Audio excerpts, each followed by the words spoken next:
எல்லாருக்கும் வணக்கம். Happy new year. New year ஆரம்பிச்சிடுச்சு. நம்ம எல்லாம் மோஸ்ட்லி ரெசல்யூஷன் எடுத்திருப்போம். அதாவது இந்த வருஷமா நம்ம ஜிம்முக்கு போகணும், ஒர்க் அவுட் பண்ணணும், உடம்ப குறைக்கணும், இல்லை மற்ற மாதிரியான ஏதாவது ஒரு ரெசல்யூஷன்ஸ் இருக்கும்.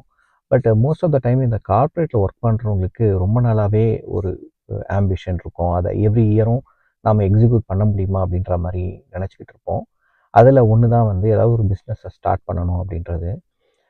இப்போ என்ன பிரச்சனை அப்படின்னா, ஏதாவது ஒரு பிஸ்னஸை ஸ்டார்ட் பண்ணணுமா? இல்லை எந்த பிஸ்னஸை ஸ்டார்ட் பண்ணி நம்ம ரொம்ப நாள் அதை வந்து லாங்கிவிட்டி எவ்வளோ நாள் அதை வச்சுருக்க போகிறோம் அப்படின்றது எப்படி அப்படின்ற விஷயமா அப்படின்றது தான் இப்போ ஒரு பெரிய கேள்விக்குறியாக இருக்கும். எதை ஆரம்பிக்கிறதுன்றது ஒன்று, இல்லை ஒரு ஐடியா நம்ம மைண்டில் இருக்கும். ஆனால் அதை எக்ஸிக்யூட் எப்படி பண்ணுறதுன்னு தெரியாமலும் நம்ம நினச்சிக்கிட்டு இருப்போம். ஆனால் நான் இப்போ ஒரு சில இன்ஃபர்மேஷன் சொல்ல போகிறேன். அது நான் படித்த இன்ஃபர்மேஷன். அதாவது உங்கள் பிஸ்னஸை வந்து how to be different, how to be unique அப்படின்ற மாதிரியான சில இன்ஃபர்மேஷன் சொல்ல போகிறேன். இது உங்களுக்கு யூஸ்ஃபுல்லாக இருக்கும்னு நான் நினைக்கிறேன். இப்போ ஒருத்தர் வந்து ஒரு டீ கடை ஆரம்பிக்கிறாரு, அது நல்லா போகுது அப்படின்னு சொல்லி வச்சுப்போம். உடனே என்ன பண்ணுவோம், ஒரு 10 டீ கடை பக்கத்தில் வந்துடும். இல்லைனா ஒரு பேக்கரி ஆரம்பிக்கிறாங்கன்னா ஒரு 10 பேக்கரி வந்துடும். இது வந்து அது தப்பு கிடையாது. நம்ம வந்து ஒரு ஜஸ்ட் இது நல்லா போகுதுன்றதுனால நம்ம அதை காப்பி பண்ணுறோம். ஆனால் மோஸ்ட் ஆஃப் த டைம் என்ன ஆகுதுன்னா, இந்த மாதிரி நம்ம காப்பி பண்ணும்போது அது வந்து ஃபெயில் ஆகுது. மேபி லைக் 1 or 2 இயர்ஸ்க்கு நல்லா ஓடும். அதுக்கப்புறமா அது கொஞ்சம் கொஞ்சமாக குறைஞ்சிடுது. இல்லைன்னா அந்த கடையை மூடிடுறாங்க, இல்லை அந்த ரெஸ்டாரண்ட்டை மூடிடுறாங்க. இதுக்கு முக்கியமான காரணம் என்னென்னா, நம்மக்கிட்ட ஏதாவது ஒரு யூனிக்கான ஐடியா இல்லாததுனால தான் இந்த மாதிரி பிஸ்னஸ் ஃபெயில் ஆகிறதா சொல்கிறாங்க. ஸோ நாம் வந்து ஒரு தனிப்பட்டு ஒரு மற்றவங்களை விட கொஞ்சம் வித்தியாசமாக ஏதாவது பண்ணணும். அதே சமயத்தில் நம்ம க்ரேஸியாக எதுவும் பண்ணுறக்கூடாது. லைக் இந்த இன்ஸ்டாகிராம் ரீல்ஸ் வியூஸ்க்காக நிறைய பேர் ரொம்ப க்ரேஸியாக எதையோ பண்ணி லைக்ஸ் வாங்கணும்னு நினைக்கிற மாதிரி நீங்கள் பிஸ்னஸை வந்து அப்படி பண்ணிட முடியாது. க்ரேஸியாக நீங்கள் எதையும் ஸ்டார்ட் பண்ணிட முடியாது. அப்படி நீங்கள் ஸ்டார்ட் பண்ணிங்கன்னா இனிஷியலாக ஏதோ ஒன்று ஓடும். அதுக்கப்புறமா அது வந்து ட்ரைவ் ஆகுமா அப்படின்றது வந்து ரொம்ப ரொம்ப சந்தேகமான ஒரு விஷயந்தான். இப்போ எப்படி இது நமக்கு வந்து ஒரு யூனிக் ஐடியாவாக இருக்கணும் நம்ம பிஸ்னஸ். அது என்னவா வேணா இருக்கலாம். அது வந்து 1 lakh பிஸ்னஸாக இருக்கலாம், இல்லை 1 crore பிஸ்னஸாக இருக்கலாம். ஆனால் உங்களுக்குன்னு ஒரு தனித்துவமான ஒரு அடையாளம் இருக்கணும் உங்களுடைய அந்த பிஸ்னஸ் இல்லை வியாபாரத்தில். ஸோ இதுக்கு வந்து நான் ஒரு 2 எக்ஸாம்பிள் சொல்ல போகிறேன்.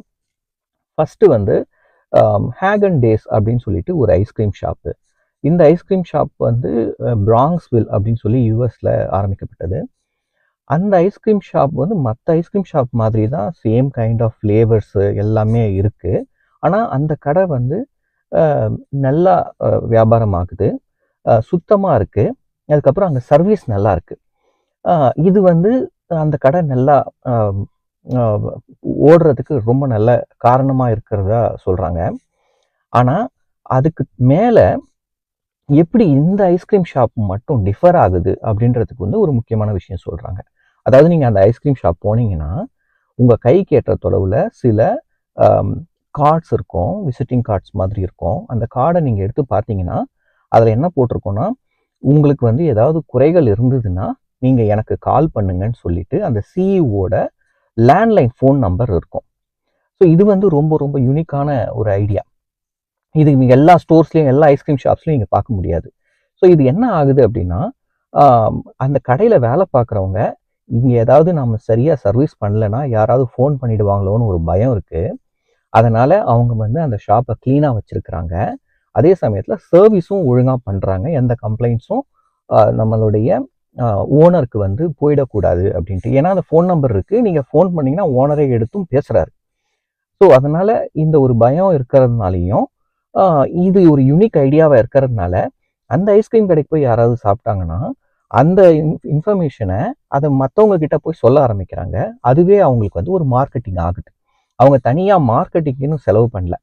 ஸோ இதுவே வந்து வேற யாரும் இது வரைக்கும் யூஸ் பண்ணாத ஒரு கான்செப்டாக அவங்க வந்து அதை வச்சிருந்துருக்கிறாங்க. அதனால அந்த ஐஸ்கிரீம் ஷாப் வந்து வெற்றிகரமாக போகுது. இது பேர் வந்து என்ன சொல்லுவாங்கன்னா பர்பிள் கவ் ஐடியா அப்படின்னு சொல்லுவாங்க. அதாவது ஒரு யூனிக்கான ஐடியாவுக்கு அந்த பர்பிள் கவ் ஐடியா அப்படின்னு சொல்லுவாங்க. ஸோ இப்போ இது யூஎஸில் மட்டும்தான் இந்த மாதிரியான பர்பிள் கவ் ஐடியாஸ் இருக்கா, இந்தியாவில் இல்லையா அப்படின்னு நீங்கள் கேட்டிங்கன்னா அதுக்கு இன்னொரு எக்ஸாம்பிள் சொல்கிறேன். 1980s அண்ட் 90s நிறைய ஹோட்டல்ஸு, அதாவது நம்ம டிஃபன் பிரேக்ஃபாஸ்ட்காக போகிற ஹோட்டல்ஸ் வந்து ரொம்ப நிறைய இருக்கு. ஆனால் அந்த அளவுக்கு எதுவுமே சரியாக சுத்தமாக இல்லைன்ற மாதிரியா ஒரு மனநிலை வந்து மக்கள்கிட்ட இருந்திருக்குது. ஸோ இந்த சைக்காலஜியை கரெக்டாக புரிஞ்சுக்கிட்டவங்க சரவணபவன் ஹோட்டலு அவங்க வந்து என்ன பண்ணுறாங்க அப்படின்னா, அங்கே வந்து நாம் என்ன நினச்சிக்கிட்டு இருப்போம்னா, அது நல்லா ஓடுறதுக்கு காரணம் அதனுடைய டேஸ்ட் அண்ட் தென் அன்னைக்கே வந்து அது வந்து ஒரு செயின் ரெஸ்டாரண்ட் மாதிரி இருந்திருக்குது அப்படின்றது. ஆனால் அது கிடையாது. அன்னைக்கு மக்கள் மனசில் சுத்தமான ஒரு ஹோட்டலுக்கு போய் நம்ம சாப்பிட்ணுன்னு நினச்சிக்கிட்டு இருந்ததை அப்சர்வ் பண்ணி, அவங்களுக்கு நீங்கள் எப்போ போய் சாப்பிட்டீங்கனாலும் அந்த ஹோட்டலில் வந்து யாராவது ஒருத்தங்க தொடச்சிக்கிட்டே இருப்பாங்க, தரையை துடைப்பாங்க, இல்லை ஏதோ ஒன்று நீங்கள் உங்கள் கண் பார்வையில் யாரோ ஒருத்தங்க க்ளீன் பண்ணுறதை நீங்கள் பார்த்துக்கிட்டே இருப்பீங்க. அது வந்து உங்களோட மனசில் ஓகே இது வந்து ஒரு க்ளீனான ஹோட்டல் அப்படின்றது வந்து உங்கள் மனசில் பதிஞ்சு, இது நிறைய பேர் வந்து போய் அங்கே சாப்பிட்றதும் அது ரொம்ப பாப்புலராக இருந்ததுக்கும் ஒரு முக்கியமான காரணம். இதுவும் வந்து பார்த்தீங்கன்னா அனதர் பர்பிள் கவ் ஐடியா அப்படின்னு சொல்லுவாங்க. ஸோ இந்த மாதிரியான இன்ஃபர்மேஷன் வந்து நான் படித்த ஒரு புக்கு வந்து சேத் காட்வின் அப்படின்ற ஒருத்தர் எழுதின புக்கு பேர் தான் வந்து பர்பிள் கவ். அதில் இந்த மாதிரி நிறைய இன்ஃபர்மேஷன்ஸ் இருக்குது. நீங்கள் பிஸ்னஸ் ஆரம்பிக்கணும், உங்களுக்கு ஏதாவது ஒரு யூனிக்கான ஐடியாஸ் தேவைப்படுது அப்படின்னா நீங்கள் இந்த புக்கை படிங்க. உங்களுக்கு இந்த இன்ஃபர்மேஷன் யூஸ்ஃபுல்லாக இருக்கும்னு நினைக்கிறேன். தேங்க்யூ.